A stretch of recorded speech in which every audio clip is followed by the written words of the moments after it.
So, Troy, I was going through my computer and I came across some old files, and you won't believe what I found.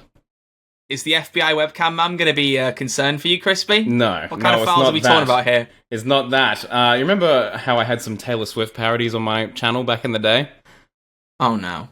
Yeah, I tried to make a demo to an anti-hero parody that I was going to do for Taylor Swift about David Tennant coming back, but I never got around to it. So this was just a test on how it would sound. The lyrics aren't there, but I just sang it and then added David Tennant in certain places. Let's hear it. Here's what it sounds like. Thinking about David Tennant, see, high on the doctor's knee. No, that needs to be released. You need to put that out. I'm not having it. Release that. I think it's a bit of a banger. That's amazing. How have you not released that? How did you not release that? It's not perfect. It's not perfect. You know, I think I'm the problem. Nothing ever is, Crispy. Nothing ever is, but that is. So release it. All right. Well, you know what is going to be perfect this episode because we're looking back on Series 7, yo. Oh yeah, the most popular series of Doctor Who for sure, baby. Let's go. The most popular series ever. Yeah, it's the best piece of fiction in existence. Am I right? Roll the intro. Yeah. Because everyone agrees and everyone wants to hear us talk about. No, seriously, let's roll the intro. Let's get into it. Go. Roll it.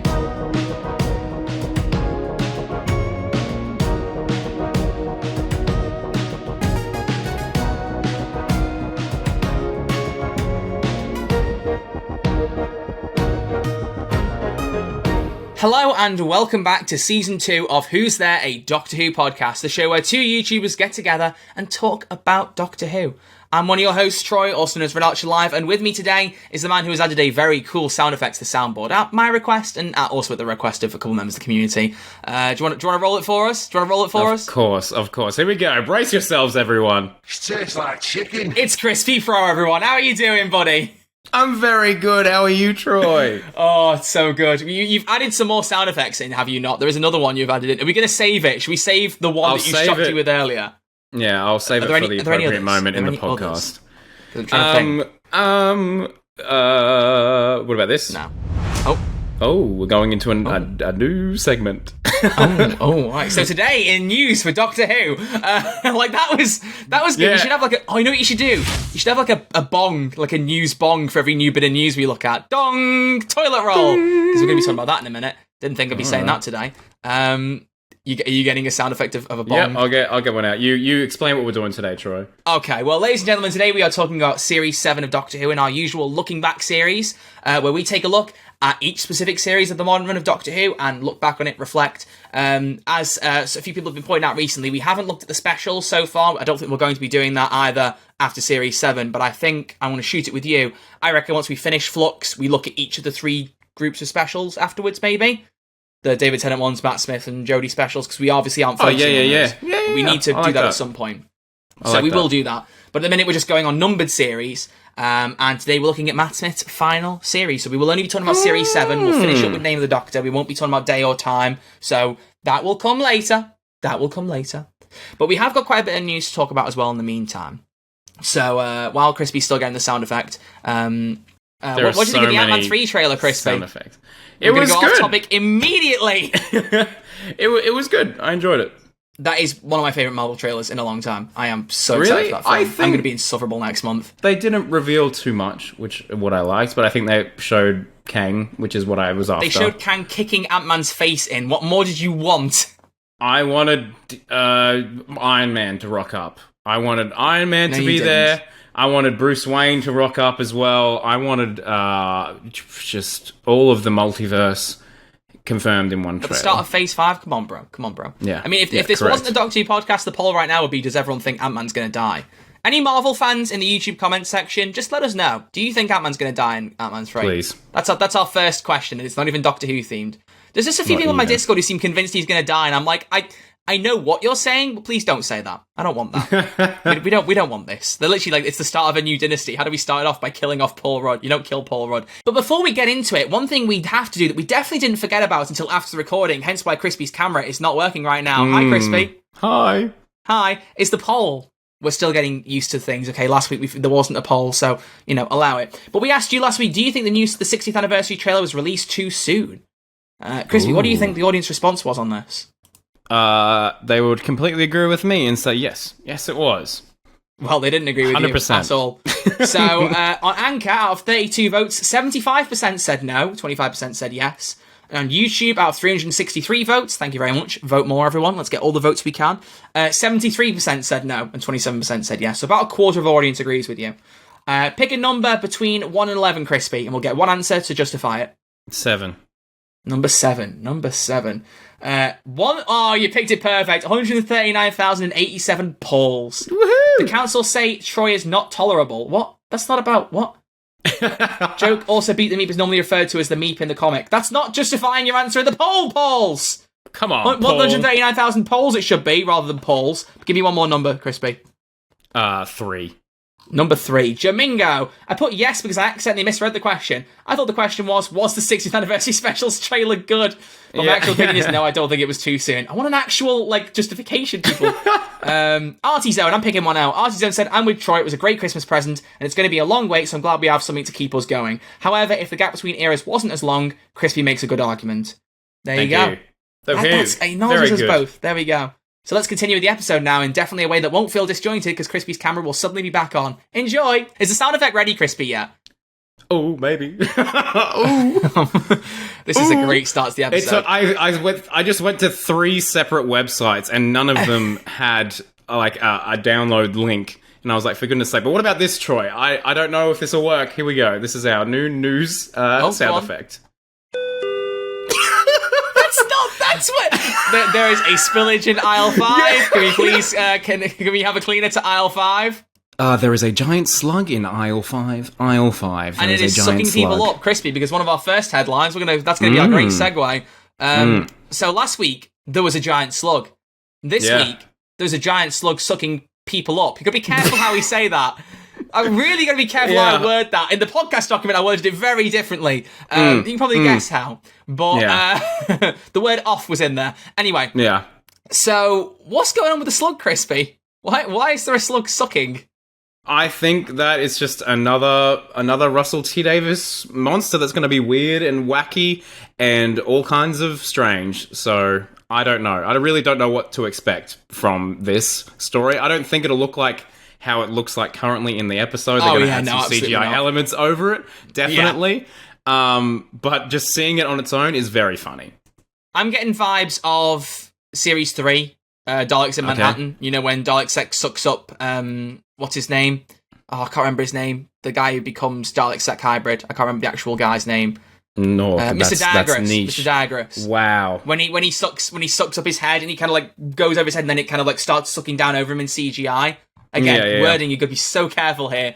The pictures are, it's got a couple of kids, interestingly, it seemed like, were stood in the slug. It was almost hugging them, but there was a big suck thing over their heads.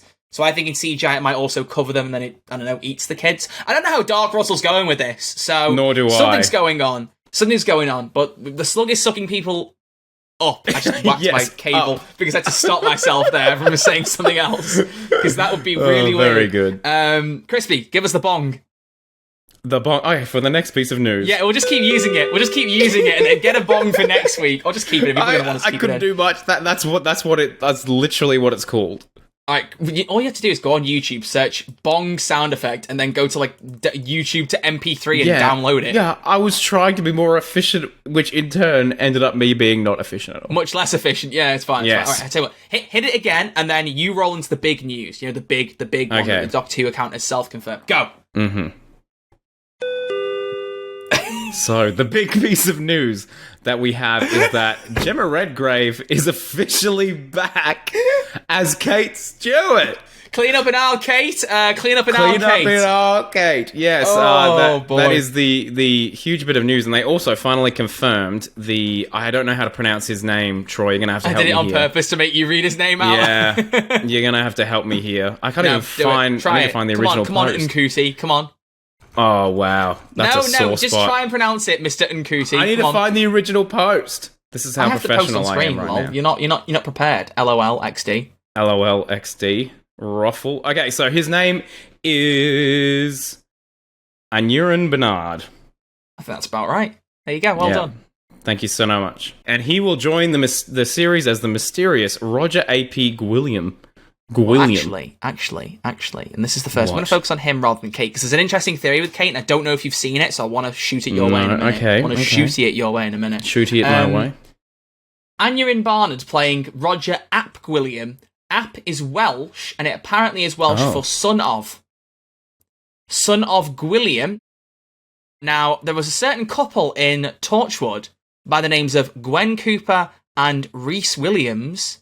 Gwilliam, son of Gwilliam. There is a common theory on Twitter. Brilliant! Yes, good use. People are starting to connect the dots and wonder, because apparently the story that he's in, I don't know where this came up, but I've seen people mentioning it on the grapevine, that apparently it's set in 2046. Yeah, I heard that too. If it's set in 2046, he probably looks about the right age, considering that the kid was a baby in Miracle Day, which was 2010. So 36 years old. I think he roughly pulls off the 36-year-old look.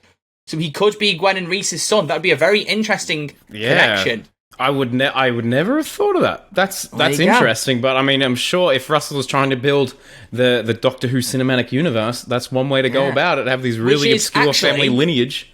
Actually, Crispy, with another good segue, we're on our segue form today. That's next week's episode, because next week we're going to be talking about potential upcoming spin-offs. We want to discuss potential spin-offs that Russell might be cooking. We want to try and break it into details, talk about things and discuss what might be coming. But no, I think that could be a really good idea. Just kind of explore the options that Russell maybe is cooking. We don't even know. We don't know what he's cooking.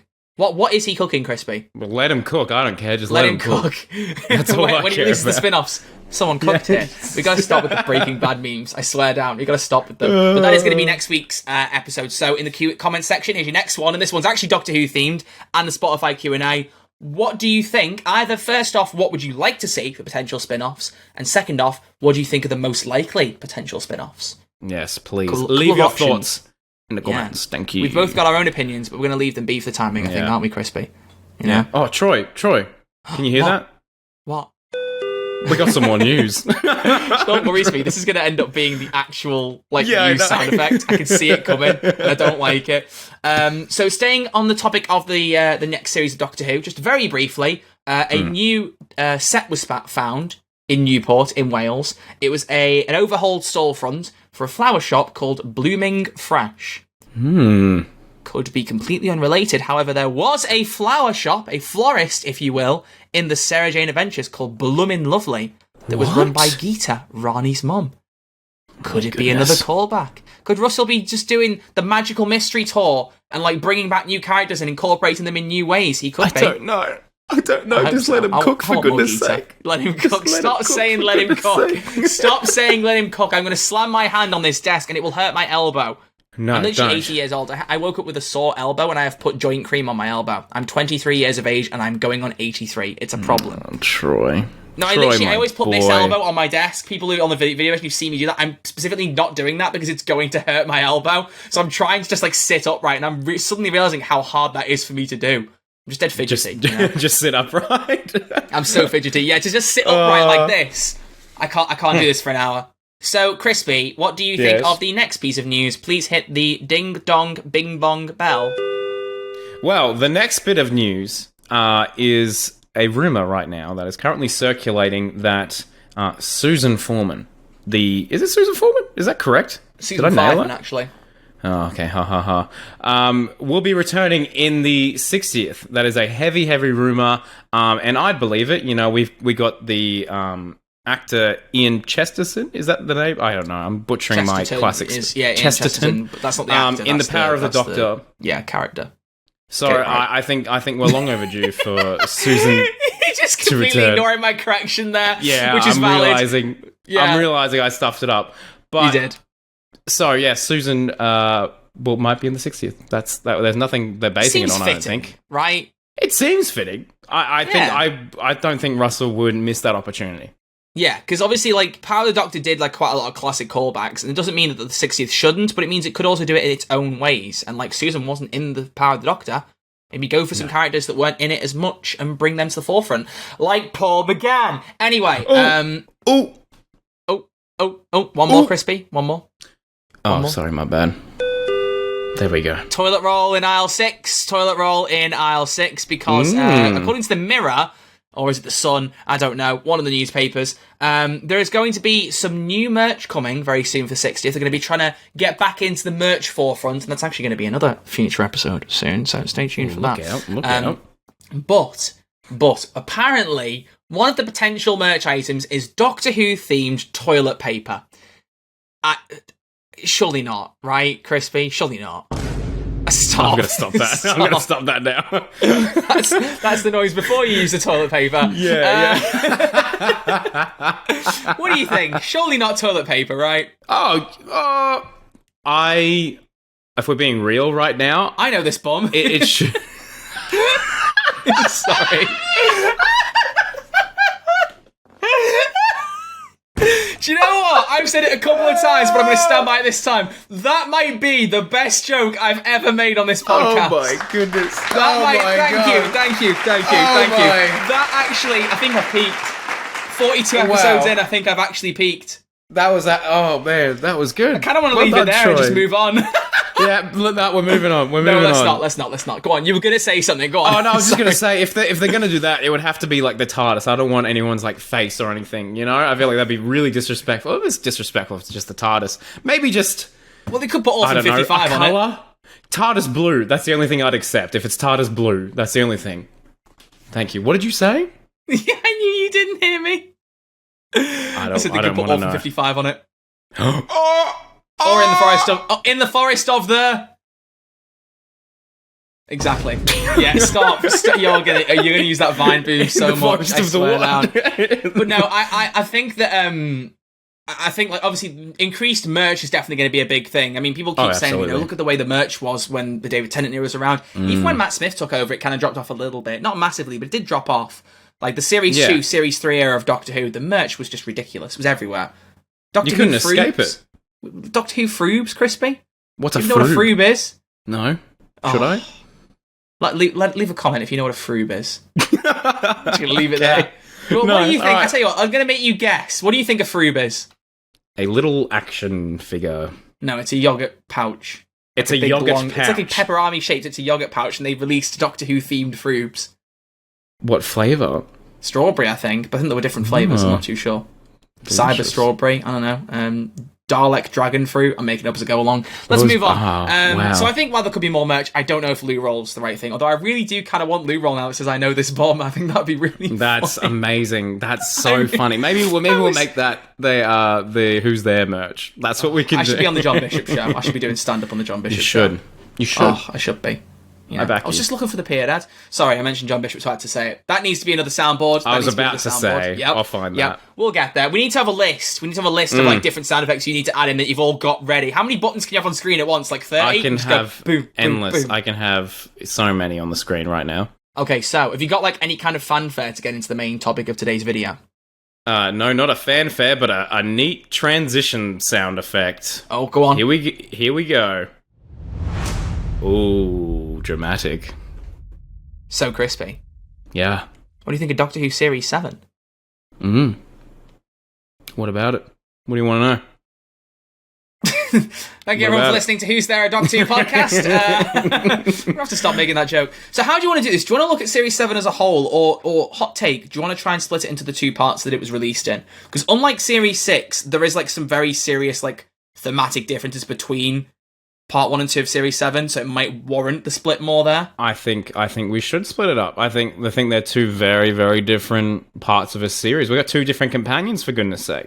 That's very true. 3 different companions. Yeah. Don't forget about poor old Rory. Well, I didn't. He died again. Again, yeah, you know. Again. When doesn't he? When don't I?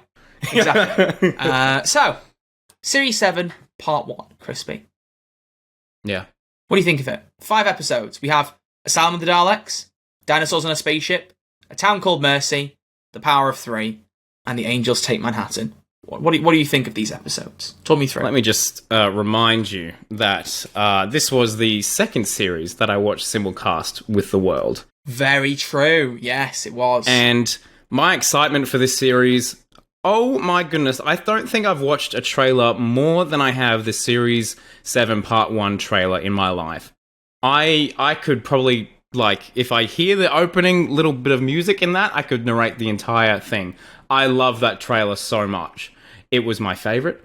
And the one thing they set out, I was disappointed at the start.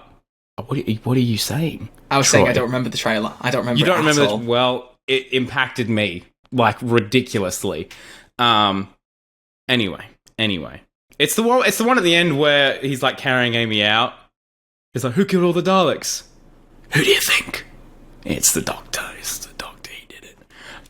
Maybe I didn't see the trailer because I remember him saying that in the episode, but I don't remember knowing that line beforehand. Oh, that was like the right at the end of the trailer. So basically, it was like me with the Mass Effect Legendary Edition trailer. Because before I bought that game, I watched that trailer probably about 50 times and was like, I probably should just buy this game and stop watching the trailer.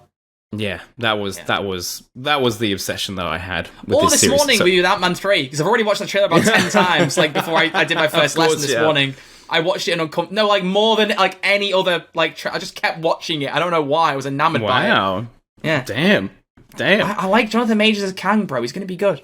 He's going to be great. He's going to be. Yeah, no, I don't remember the trailer too much. I honestly don't. Anyway, we don't have to dwell too much on it, but that I was really, really hyped. Trailing off.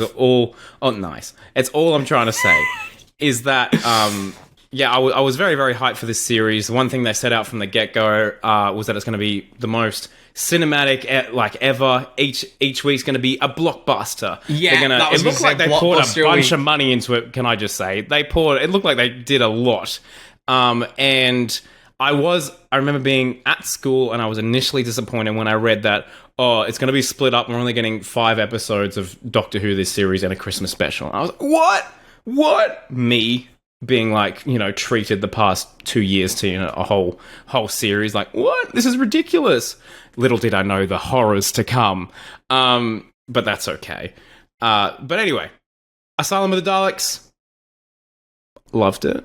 Is that a controversial opinion, Troy? Did you know that Jenna Coleman was going to be the next companion at that point? Yes, I did. So this was the big thing, was that Jenna Coleman, it was announced that Amy and Rory were leaving at the end of these 5 episodes. And I think it was also announced it was going to be an Angel episode they were going to be leaving on. But it was also announced that at the time, Jenna Louise Coleman, now just Jenna Coleman, who, just as a little throwback for anyone in the UK, was in Emmerdale, a British TV soap, for several years. And I've dipped in and out of Emmerdale over the years because my mum watches it, and I've always thought it was really good. It's better than Coronation Street. For UK people, it might be a hot take. I don't care. But Jenna Louise Coleman was like a big-ish character in that, in like, I think about 2004, 2005-ish. So when I was young, so I don't remember tons of her. But like, I remember seeing her announced and going, oh wow, she's in Emmerdale, she's going to be in Doctor Who. That's cool. And then it was kind of brushed aside a little bit. And then obviously in Asylum of the Daleks, she's just there. Yeah. And everyone's like, so she's going to be a part of the crew and then take over? And then she died. And everyone was like, well, how does this work? Like, everyone just kind of went, what's happening? Which was a really nice, I like the twist. And for whatever, we're going to get into The Impossible Girl, obviously, going into part 2. For whatever you think of that series arc, that was fascinating to me. The idea that we had a new companion, they showed up and then just died. I was like, okay, where are we going with this? But to answer your question, not a hot take. I think Asylum of the Daleks is a really good episode. I really like it. Oh, that's good. That's good. I know there's a lot of controversy around. Not controversy, but a lot of people are not a fan of it. I think one valid criticism is I think they marketed Asylum of the Daleks as featuring every Dalek ever. I think we've spoken about that before. And it does somewhat, but they're like in the background for 0.5 of a second and people are like, what? Well, then are they ridiculous. Lying? Are they lying? They're not lying. They're not lying. It's not quite Magician's Apprentice, even though everyone doesn't like. Most people seem to not like that 2-parter either, but whatever. Which is strange. Yeah, because that one's great. Whatever.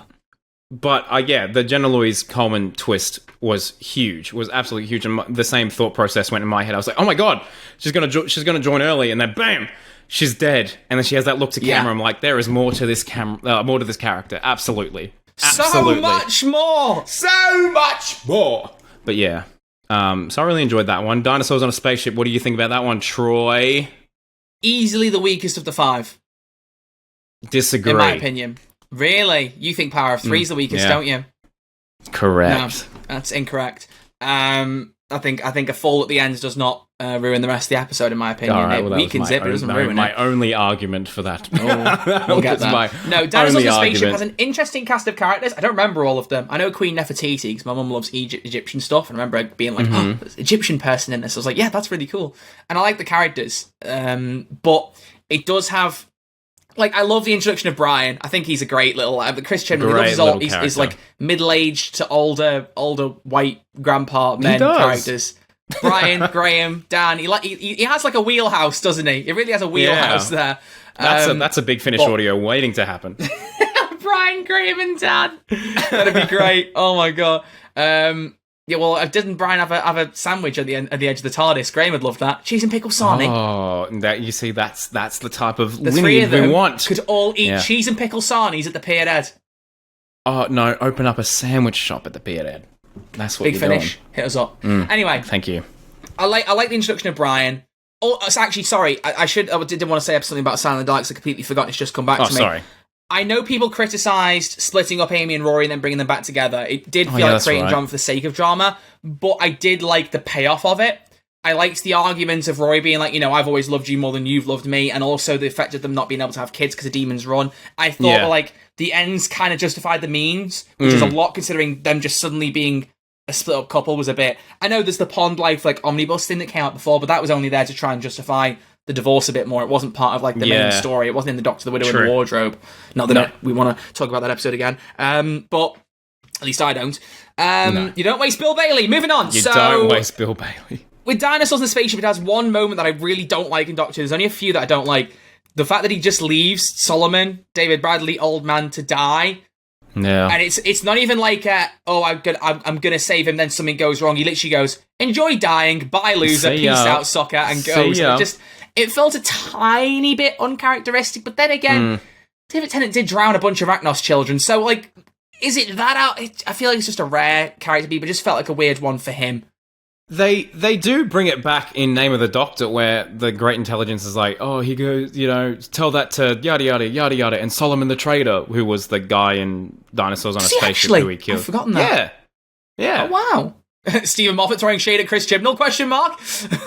I don't know, but I don't think. Yeah, well, you're saying ends justify the means. I don't. Yeah, I think that moment is very uncharacteristic, and just having one little throwaway line in Name of the Doctor that people will miss, such as yourself, Troy. I don't think justifies that character moment. Definitely, that probably is. Yeah, probably the weakest point of Dinosaurs on a Spaceship. But I love the aesthetic of it. I love the beach scenes. They're so funny. Spicy being on Bad Wolf Bay, as you pointed out in an old video. Yes, in one of my most popular videos.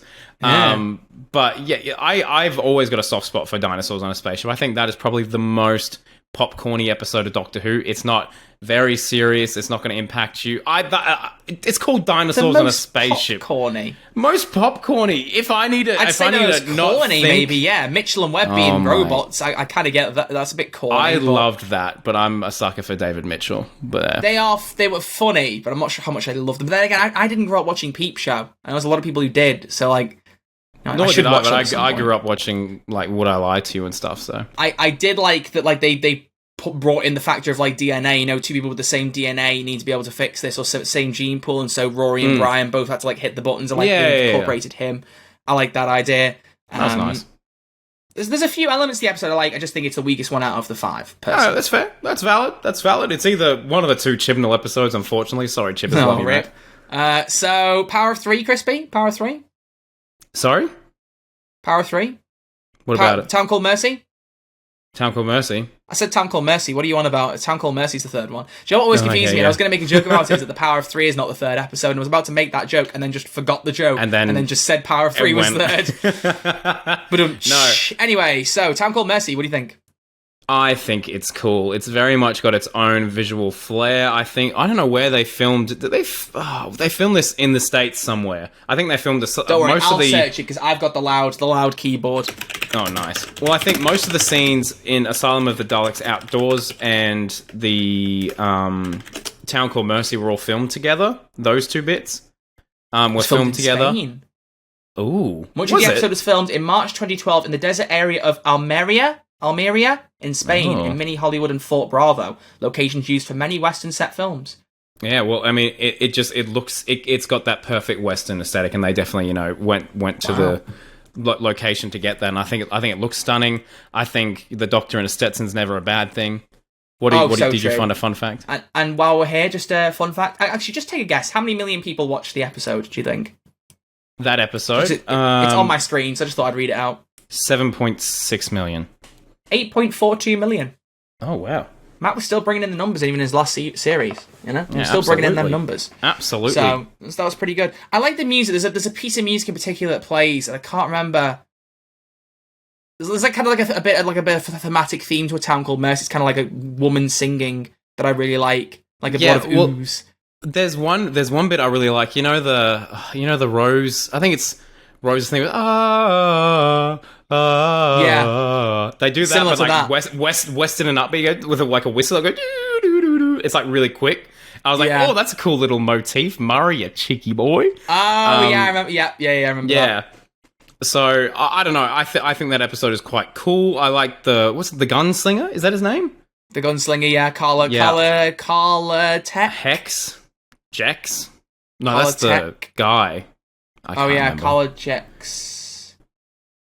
I can't remember. Gosh, we're such good Doctor Who fans. RoboCop, yes, correct. RoboCop.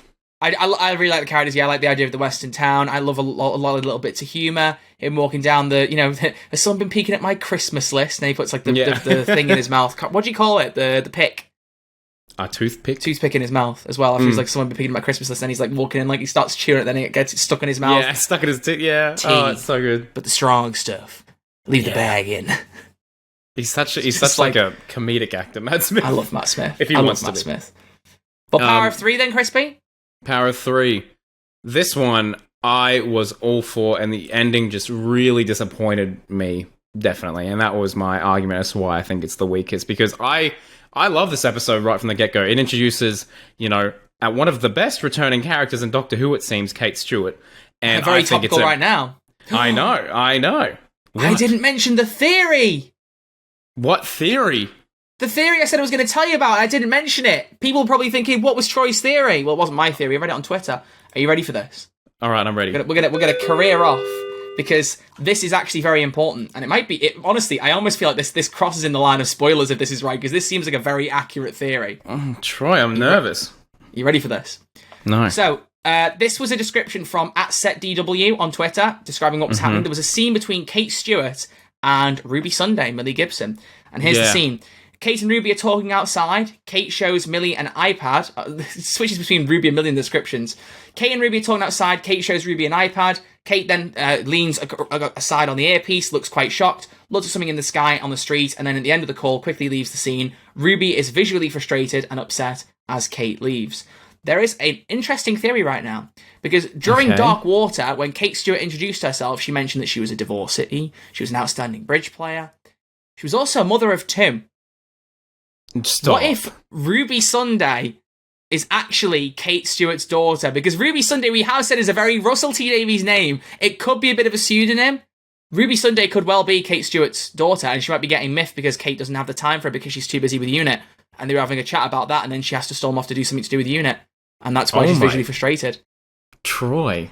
What if that's the case? What if we have a Stephen Moffat character being brought back in Russell T Davies' second era and introducing a Russell T Davies second era character and linking them to a Moffat character? Like, that's ridiculous. It's all coming together. Could Ruby Sunday be Kate Stewart's daughter? I don't know. What do you think? This is definitely going to be our clip for this week, by the way. Yeah, I know. Absolutely going to be the clip for this week. That's wild. That is the wildest theory, but I wouldn't put it past Russell. I would not put it past Russell. And that would be a really interesting way to introduce Millie Gibson's character, I think. If she had this mum who has obviously had, alien fighting experience, and she would have, grown up around, knowing of alien knowledge, which could be an interesting dynamic for someone to be with the Doctor. I don't know. I'd like that, the more of the public knowing about the aliens again, because that was one thing I did miss that kind of went by the wayside with Moffat and Chibnall's eras, the public knowing about aliens. It was a more grounded thing. But also, I kind of love the idea that you could almost have it like Sontaran Stratagem, where they're like, oh, it's you! Oh, he was at the wedding, blah, blah, blah. He was at the wedding and he was doing this, blah, blah, blah. But, you can have it where she goes, I've met an alien, Mom. And then she shows Shooty, and he goes, and then they both look at each other and go, oh no. Oh no. And Kate's like, You're traveling with the Doctor. What? I can imagine that being a really interesting reaction. And then that could be cool. The mother of this section of Doctor Who is Kate Stewart. Will she slap the Doctor then? What's? Are we going to keep up the Russell tradition? Oh, it's a fun dynamic, and Russell really writes the family dynamic so well, and I think that would be so funny. It's what we keep saying, but it's so lovely that we don't just have David Tennant this year to look forward to, but like we're already like super excited for what's coming next year with Shooty. I'm almost more excited. Not really. It's going to be crazy having like David and Catherine back, but I'm getting impatient. I'm getting impatient. Same. You know, I mean, Unit Helipad was your big excitement. Now you got Unit Mum. Unit Mum. Unit Mum. Unit Mum. Unit Mum. Unit Mum. That's how you said it. Unit Mum. Because we had to talk about it. It was important. Yes, and we did. Thank you. I'm glad we did. And everyone watching the clip, please like and subscribe. Thank you very much. Now on to the rest of the episode. Appreciate it. And it cuts off there, so they know there's more coming, and they can go and watch the actual episode. So go watch it. Thank you very much. So crispy. Power of 3.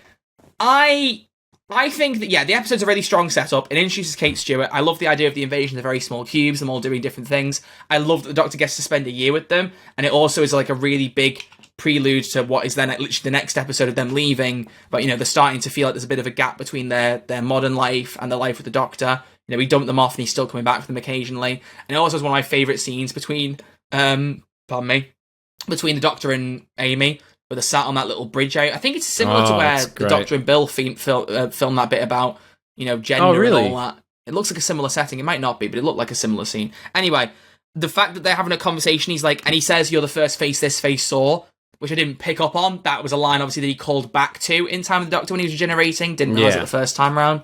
But I also love that, like, right the way through, they're playing Together or Not at All in the background. You hear them talking, and you just hear bit of foreshadowing going on. I love in TV shows or games or movies when there's stuff like that you don't notice the first watch around, or you hear the music and go, "Wow, that's sad," and you don't even realise it. Maybe people might have realised the next week and gone, "I've heard that music before," but especially hearing it when they're jumping off the building, then going back to Power of 3, hearing it and going, "Oh, Maury Gold, you cheeky devil!" Like you just like you hear it and you're like, "Oh, come on."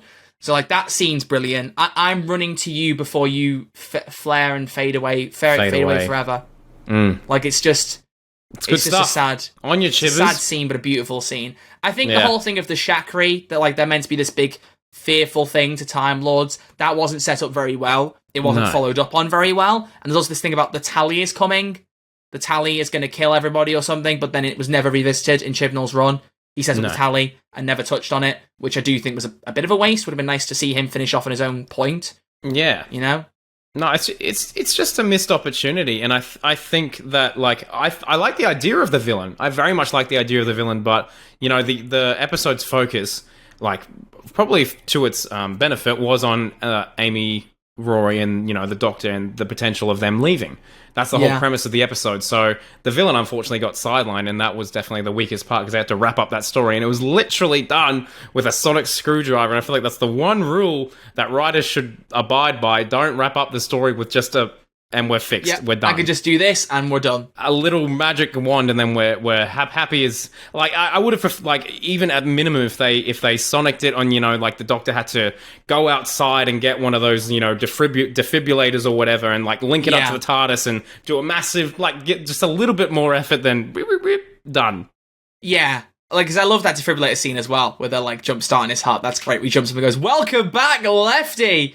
Like, that was in Graham Norton's show. That was, like, a clip they showed earlier as well, so I'd seen that already. Oh, really?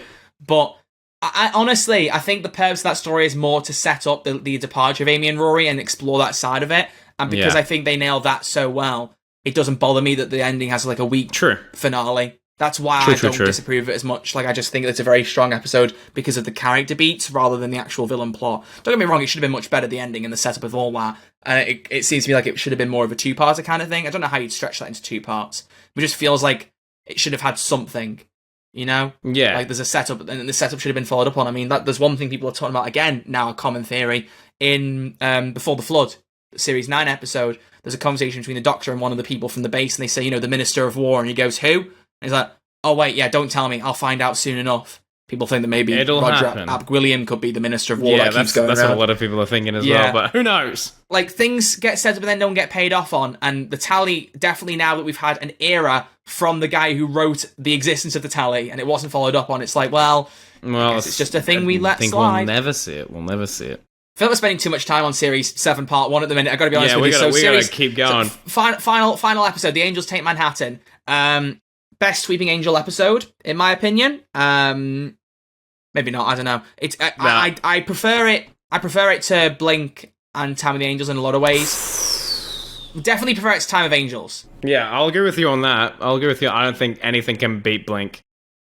It might be because I've seen it so many times now, and I'm just like, I've seen other ideas. The Angels. I think it does something more interesting with the Angels. It gets rid of the kind of the deadly side. I didn't like the thing about them snapping people's necks. It was dark for Time of Angels, but I'm glad they left it in there and just were they're sending them back in time. I like that there's this idea of like a time farm. It takes what they did in Blink, and it's like, well, how are they going to maximize that? How are they going to become as powerful as they want to be? Well, because they're almost locking off a city at one point in time and sending people back in the same building. I love that concept. It might just boil down to the fact that I didn't care about the impracticality of the Statue of Liberty Angel. I obviously get everyone saying, oh, someone would have seen it moving. There's no way everyone would blink at the same time. But that's the kind of goofy level stuff in Doctor Who where I just suspend. It's a cool image. Go, that's such a cool idea. Yeah. And I literally have the statue right here. Do you? I have it. Oh no, it's caught onto an Ice Warrior. Show it, bro, because the image of an angel becomes itself. Okay. I'll keep it next to me. Actually, do you know what? I'll put it in front of my Last of Us pops right here. Oh, very good, very good, very good. There you go. Yeah, because I'm excited for that show. 1 week to go, baby. 1 week. 1 week. Literally, next episode, I will be mentioning it. You better have seen the first episode. I will try. And you all better have seen it. We won't spoil anything, but I will be mentioning it because I won't be able to stop myself because literally just my brain is just verbal diarrhea. What do you think of Amy and Rory's departure? That's got to be the most important thing. I cried. I think it was handled really well. I think the episode definitely, if you really try and nail down in on it, there's a lot of different plot holes and there's a lot of stuff that doesn't necessarily hold up. But as a whole, I think it's quite a strong story. It does some really interesting stuff with the angels. And, it got me in the feels with Amy and Rory. I just wish that maybe they gave Rory a line on something before he went away, but I mean, the abruptness of his departure kind of works. Yeah, so, it's difficult, isn't it? It's difficult, because obviously Rory became a big companion of his own, but he wasn't the one to start with, so it was kind of balancing that, and I do in a way kind of like that they gave Amy and the Doctor the final section, rather than Amy, Rory and the Doctor. I think having Rory there might have diluted it a bit too much, which is sad, because I love Rory, but I think it worked like as it was with the two of them, and obviously River in the background. Because, by the way, River in this episode, thought she was great. Oh, River is very good in this episode. She's great in every episode, though. But, like, the final scene where she's like, yes, for God's sake, yes, like, where she's talking to Amy. My goodness, Alex Kingston, you legend. That was such a good team. And, like, she let the Doctor grieve, and it's like, that's her own family there. That's her own mother. Yeah, they were your parents. Yeah. My goodness. Also, great stuff. Slightly underrated moment, maybe, I don't know, possibly. But obviously, we all knew going into that episode it was when Amy and Rory were going to leave, and the bit where, like, don't read the chapter titles, then he happens to see that the last chapter is called Amelia's Last Farewell. Yeah. And, like, the way the music goes and the way he screams, and River's like, I know that look, calm down. And it's like, oh dear. And then he was like, you get your arm out of that, blah, blah, blah. Like, he just walks off. He's, like, too focused. Like, I love that bit. I might watch also, that angel tonight, babies, actually. Horrifying. Really, scary really like stuff. Scary stuff. So, I feel like the reason we focus more on this part of the series is probably because the episodes are a bit more, I don't want to say consistent, but just like there's more to talk about. I feel like whenever people ask me to talk about like series, I feel like with Series 7 Part 2, because we talked about the snowmen in episode 40, go listen to that, and how Victoria and Clara should have been the current companion, that she should have, shouldn't have done. We've talked about that because that's a very common argument. Very common argument. Series 7 Part 2 has the best Matt Smith costume. Hands down. In some ways, this might be a hot take, I almost, like, in some ways, this is personal preference, and this is going to annoy some people, I really like Eleven and Clara's chemistry. I really like those two together. It's not arguably, in some ways, more than Eleven and Amy, like, as an isolated pairing. In terms of chemistry, they all have great chemistry, but I just kind of like the kind of more flirty banter. I know there's that one line in the end of Nightmare in Silver where he's like, a mystery wrapped, enigma wrapped into a skirt just a little too tight. Yeah. It is a bit of a creepy line. It's a bit of a... It's a bit weird. I don't tend to find it quite as dramatic as everyone else seems to. I think it's just a bit of a... It was meant to be a bit goofy, and I think it just went a bit too far. It's like, misfire, we move, right? Like, there was a bit of a flirty nature, and it was just the flirty nature I thought a bit too far. Definitely shouldn't have been in there, don't get me wrong, but, like, I guess I just don't find it as a lot of people do. But I like that kind of flirty banter, because Amy and Eleven didn't really have that.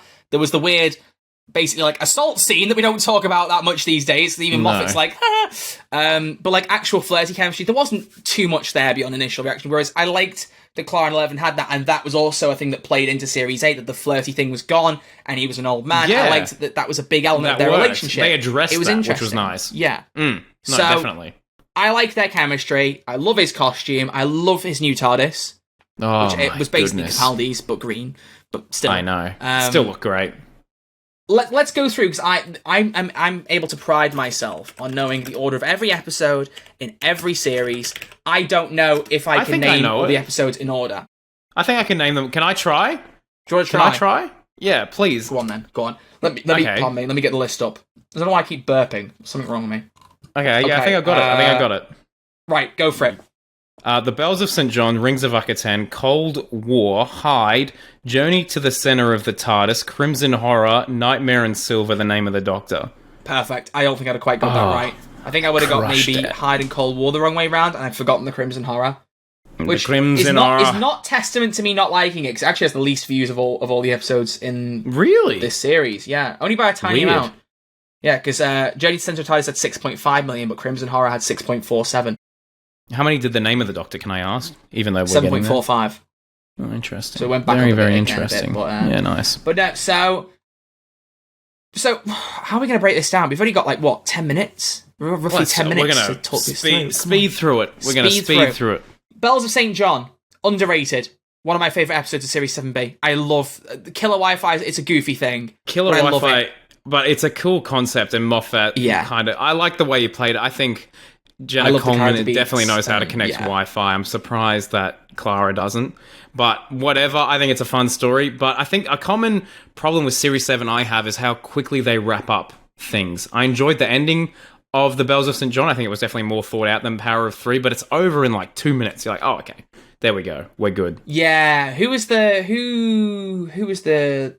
Celia Imrie as Miss Kislet? Really like her. I've seen her in some stuff. Yeah, she's a good actress. She's been in Mamma Mia and stuff like that. Nanny McPhee. She's been in some stuff that I recognised her from. I loved her, especially the underrated bit at the end. I keep saying underrated. Yeah. I do feel like it's just generally there's underrated scenes, but I love when the unit soldiers storm in. And she's like, where are my mummy and daddy?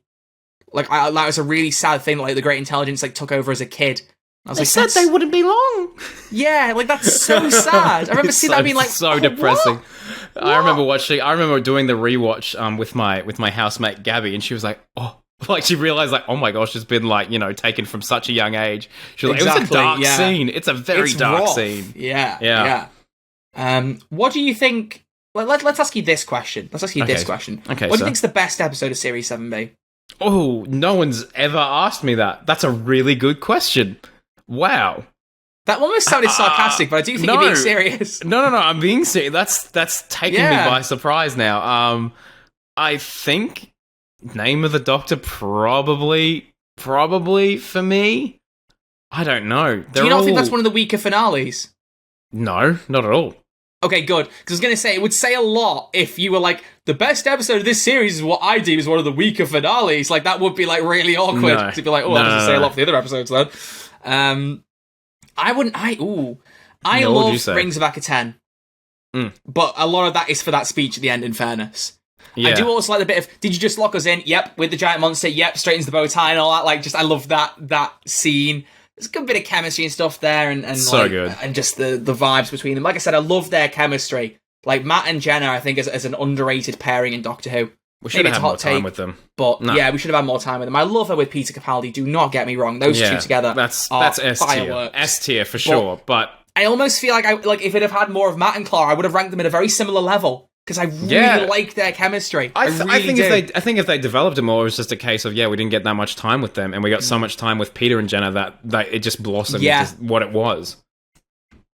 It's difficult, though, for the rest, because, for me, obviously, when I watched through all this stuff in 2020, I remember being like, oh, these episodes are better than I remember and better than people say, but I'm looking at them again now, and I'm like, they don't stand out to me as some of the best of Doctor Who. No. But maybe that's just my opinion. A lot of the episodes that people don't feel are forgettable, I still think are solid. I don't feel like there's many standout weak or bad episodes of Doctor Who. I just think that they're solid or then good, great, and amazing. You know, there's not many that go beyond. Very passable episodes of Doctor Who, Troy. Like, they're good. Like, I think maybe as a whole, Series 7 is probably the most popcorn series. You know what I'm saying? You really want to run the popcorn narrative home, don't you? I think that this series is very accessible to the average viewer. You know what I'm saying? Because every week's an individual installment. Every week's, you know, from A to B, you could watch and be like, oh yeah, I kind of understand, maybe except for Name of the Doctor. But I feel like, you know what I mean? Troy, you're not giving me a lot of confidence here. But like, the thing is, if you would say to me, oh, what would be a good series to represent Doctor Who to get people to watch, I would not say Series 7. No. If you had to choose an individual episode to watch, yeah. Yeah, it's not quite what you're saying, I know, but saying it's like accessible to the general audience, it's like, well, I'd argue more of the Russell stuff, or even like Series 5. Yeah, okay, yeah, that's true. Series 10, maybe a little bit more accessible, possibly. And then some of Jodie's stuff, also, because there was a lot of, like, story a week thing with her. I don't know. Interestingly enough, Cold War and Hyde were 2 episodes I didn't really watch when they came out. And I don't remember the details of this too much, but I remember, like, they were on the TV, and my mum was watching them, but I was, like, on my Xbox, I was like, no, I'm listening to them, I'm paying attention to them. Which I remember doing and being like, I clearly was not paying attention to them. And I don't know what I was on, like, why I just wasn't bothered about those episodes those weeks. Interesting. I honestly want to go back in time and ask Troy what the hell he was thinking, what the hell was going on here. Because when I watched, I'm going to keep making that joke, we need that as an audio bit as well. Yeah, what the hell? Because when we watched Hyde on the rewatch, I honestly think that was the first time I'd seen the episode fully start to finish. I did not remember. Wow. I was like, what is this? I was like, I liked it. I really liked that episode. I quite enjoy Hyde. I think for a long time, Hyde was my favourite because I always wanted like a spooky Doctor Who episode. I love the idea the TARDIS doesn't quite like Clara as well. Yeah. That was a bit goofy. No, but maybe that was because the TARDIS didn't like her because she was a bit of like a temporal anomaly kind of thing. I wish they followed up on that, but it's not really. But we can make our own assumptions, I guess. Headcanon is a great thing, Crispy. Oh, fun maybe fact. Because the TARDIS was like, we landed in 2 places where she died. I don't want her back in the TARDIS. I don't know. Yeah, please. Probably the TARDIS is very smart. But fun fact: Hyde was the first episode that Jenna filmed. Before Asylum, before Snowmen, before anything, Hyde was the first thing before the filmed. Snowmen. Yep. Snowman was so late in the game, you have no idea. I think the Snowman was after St. John. Wow. Yeah. Snowman was very late in the game. Explains why she hit the ground running as the Victorian one then in that case. Yeah. She had so much practice. See. Filming. Let's have a look. I think this is an interesting fact. So here's the filming order for this. Please tell me. Filming block 1 was Dinosaurs in a Spaceship and Town Called Mercy. Then filming block 2 was Asylum of the Daleks and the Angels Take Manhattan. Then Power of 3. I remember that being the last episode. Yeah, that was the last one. That. Here's the order for Series 7, Part 2. Hyde was filmed first, then Cold War, then The Crimson Horror, then The Snowmen. Oh, there you go. Then Journey to the Centre of the TARDIS, Bells of St. John, Ring of Akaten, Nightmare in Silver, and then Name of the Doctor. So they did end with the finale. Yeah. But wow, that's a disjointed order. It's that is so crazy. Weird, hey. I wonder if that was based on like maybe there was a different order to the episodes at the time. So like what they decided on to broadcast, maybe. I don't know for sure. But yeah, it's an interesting one. It's a very interesting one. And like I just want to say I really like the Crimson Horror. That one gets do I. Like gets bashed on a lot. That's a really good story. I really like that. It's fun. It's probably the closest thing. Sorry, I was just going to on the Crimson Horror. I think it's probably the closest. Because I have a big question for you, and I want us to get to that. Go on. Okay. I was just saying the Crimson Horror is probably the closest thing we'll ever get to the Paternoster Gang spin-off, and it has a soft spot in my heart. It's like one of the only episodes that like opens, or like for a large portion doesn't feature the Doctor, and I really appreciate that. It kind of delves us into the whole world of whatever Sweetums, or I can't remember what the name of the place is.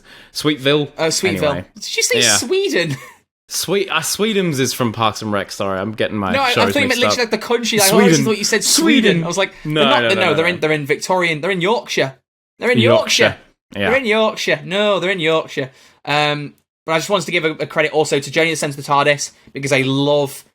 Especially the scene at the start when the 3 salvage guys come in and he's like, salvage of lifetime, and he locks the TARDIS. He went, you meant the TARDIS, I meant Clara. I meant like there's Clara. A really like dark 11 moment. Also love him going around without the coat. Like just great look. So good. His outfit. I think that might be my least favorite episode though. Controversial. Really, I think it's a bit confusing. I will agree on that. Kind of like the way that the confusing. I didn't think the guest cast were particularly great. They weren't that strong. No, there is that. I didn't like how it all got fixed with the big red button and stuff. I don't know. It was a very convenient ending. Once again, the Series 7 endings I don't think are strong. Anyway. Nightmare in Silver? Do you think that's as bad as everyone else makes it out to be? I don't think it's great. I don't think it's as bad as everyone else makes it out to be. I think there's fun elements. I don't think the kids, Archie and... I can't remember their names. Yeah, neither can I. Anyway, I don't think they were particularly Artie memorable, and Angie. obviously. Artie and Angie. Yeah, I don't know. I feel like it's a wasted opportunity. I think Neil Gaiman needed to be given a two-parter to do that story justice. I think that was the initial pitch, but then he had to reduce it down, and I think... I don't know. I don't know if the kids were in the original script. I've always liked the idea of Doctor Who at a theme park, and I don't think they utilised that at all. At all. But I liked the idea of Ultimate Cybermen, and like as a one and done thing, like Cybermen that were fully upgraded, all the ways you could have beaten them in the past, you can't do anymore. How do you beat them? Obviously, if you blow up the planet. But like, I love that idea of like, you know, they are the ultimate version of Cybermen. They can upgrade themselves like that, like a software patch. I really, really like that concept. And so I like the episode. I love Mr. Clever. It's also one of the best pops ever released in Doctor Who. Gosh. I love that back and forth banter between the 11th Doctor and Mr. Clever. So good. It's again, I think like all the episodes in Series 7, if I look at them as a general, I'm like, that series is not quite as strong. But when I think about each one individually, I'm like, these episodes are really, like, I like them. There are great moments. There are great moments within these episodes, but as a whole, But I love Warwick Davis. That's why. I love Warwick What's Davis. His name? He's an absolute icon. Porridge. He's actually like the Icon. Emperor of the Galaxy or something. No, and legend. he asks Clara to marry him, and Matt sits like, what? I can't blame him. Respect, Porridge. Hi, Crispy's girlfriend. Hope you're enjoying listening to this bit. Hey, she'd marry Jenna Coleman in a heartbeat, mate. Well, who did we send? Oh, you sent her a picture of Tatiana Maslany, wasn't it? Because of She-Hulk. Yeah. We're marrying a lot of celebrities in my relationship. We are marrying a lot of celebrities, yeah. Also, make sure you book your Ant-Man tickets, because, by the way, special episode. If you aren't there, I'll do it on my own. I don't care. We have to do one, okay? So you better be there. Yeah. I got you. Don't go there before it comes out, though, this time. Don't be on no red carpet. I don't be jealous. I'll be on a red carpet. What of it? It's just like you actually get a red carpet and put it in your bedroom. Yeah. Okay. So, name of the Doctor. Closing topic, Crispy. Yeah. The Impossible Girl. Oh, yeah. The idea that Clara kept dying and dying and dying was because the Great Intelligence visited the Doctor's timeline at all different points to try and kill him, stop him from getting to where he was going to be at Trenzalore, blah, blah, blah, blah. And Clara steps in, breaks herself up in the timeline, and saves him at every point as well. What do you think of that series arc? It's a bit of a double-edged sword, isn't it? Because I love the idea of this Impossible Girl. How does she keep on popping up? How does she keep on dying? And that definitely kept me interested throughout the whole thing. But I think that stunted the character growth of Clara. It's herself, because we were more involved in the mystery than the character of Clara. So I'm so glad that Jenna was able to have 3 seasons, or 2.5, whatever, in Doctor Who to flesh out that character. Because if it was a one and done thing, if the name of the Doctor was her last episode, I would have completely forgotten about her and be like, oh, that was a weird little thing we had. But as a whole, as the Impossible Girl thing, I'm glad they did it. I'll say I'm glad they did it. That's what I'll say. Troy? Yeah. I like it. I think you've got to be careful, because obviously if you set up a character that can literally be there at any point in time to save the Doctor, you don't want to set it up as like, well, why isn't she there in the future when the Doctor's in mortal danger, blah, blah, blah. Because the Great Intelligence could have shown up, because he made a point towards the end. He's like, they're visiting futures, even visiting places even I haven't been to yet, and that's one of the reasons he starts like passing out.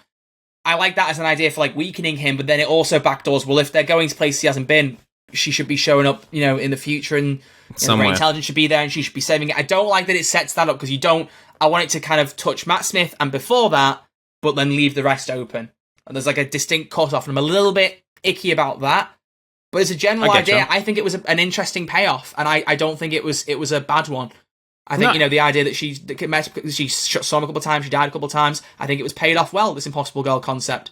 Especially since both times that she died was due to the Great Intelligence. Yeah. Have we... No. Oh, no, it wasn't. Wrap it up. It wasn't. Never mind. Oh, no, the first one was the Daleks. But oh well. Imagine if it was both down to Great Intelligence, that would have been great. It would have been great intelligence. Maybe he crashed her ship. Maybe he showed up on the ship, crashed her, and then Big got brain. Starship Alaska. And baby. That's how we end this episode. So, now, overall, Series 7, what would you give a score for it out of 10? 7, hands down. Actually, do you know what? I'll settle on a 7. I think it's a 7. I like that. Nice. That's a good way to wrap it up. That's a good way to wrap it up. Well done, Troy. Well done to us. I'll clap to that. Oh, well done. We hadn't had a sound bite in a while. You know, we hadn't a sound bite. We're gonna have a taste like chicken or something. You want to taste like chicken, mate? Give us a taste like chicken. Here we go. Taste like chicken. Oh, timed it. Good. I hope that syncs up in the edit. Otherwise, it's gonna sound really awkward. But yeah, so I think that's a good place to wrap up. So, Crispy, your closing comments, please, good sir. Today we've been talking about the Impossible Girl, and you know what? I think we need to talk about the Impossible podcast.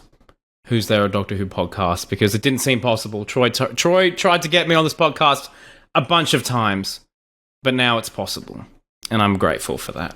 Thank you, everyone, for listening. Where are you going? I'm just doing what you're doing right now. I'm reaching for a connection. Yeah. I couldn't think of anything. I usually have something in mind, but I had nothing.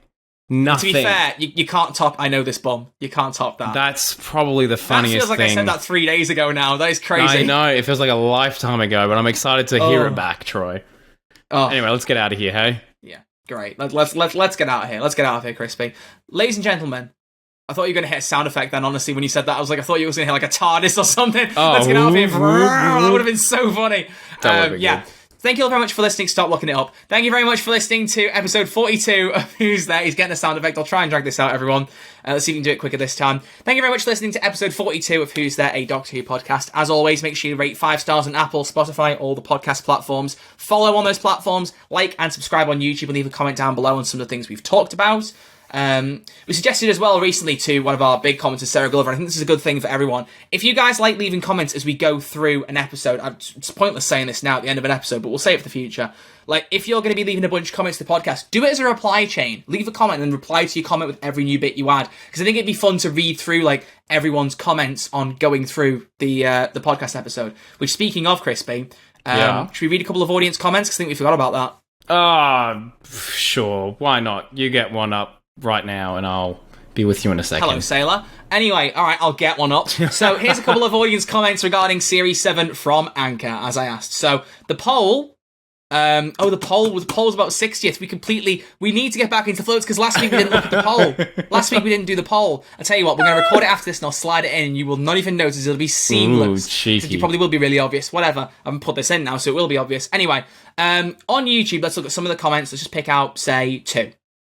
Alright, Crispy? Yes. Give me a couple of numbers. 2. Number 2. Comment number 2 from Grace Rurker. I think the Journey to the TARDIS gets a bad rep from some people, but it's enjoyable and fun and changes our perspective on the TARDIS in an exciting way. Interesting. Oh, I'm out. My camera's gone. Oh, it's gone. Quick, one more episode. One more comment, son. One more comment. 5. 5. Comment 5. Lego Master said, not bad, but not great. It did its job setting up the 50th special, Day of the Doctor. I agree with that, because that was an awesome argument. There was less budget because it was saved for Day of the Doctor. I don't know if it shows that much, though, personally. I quite like how Series 7B looks.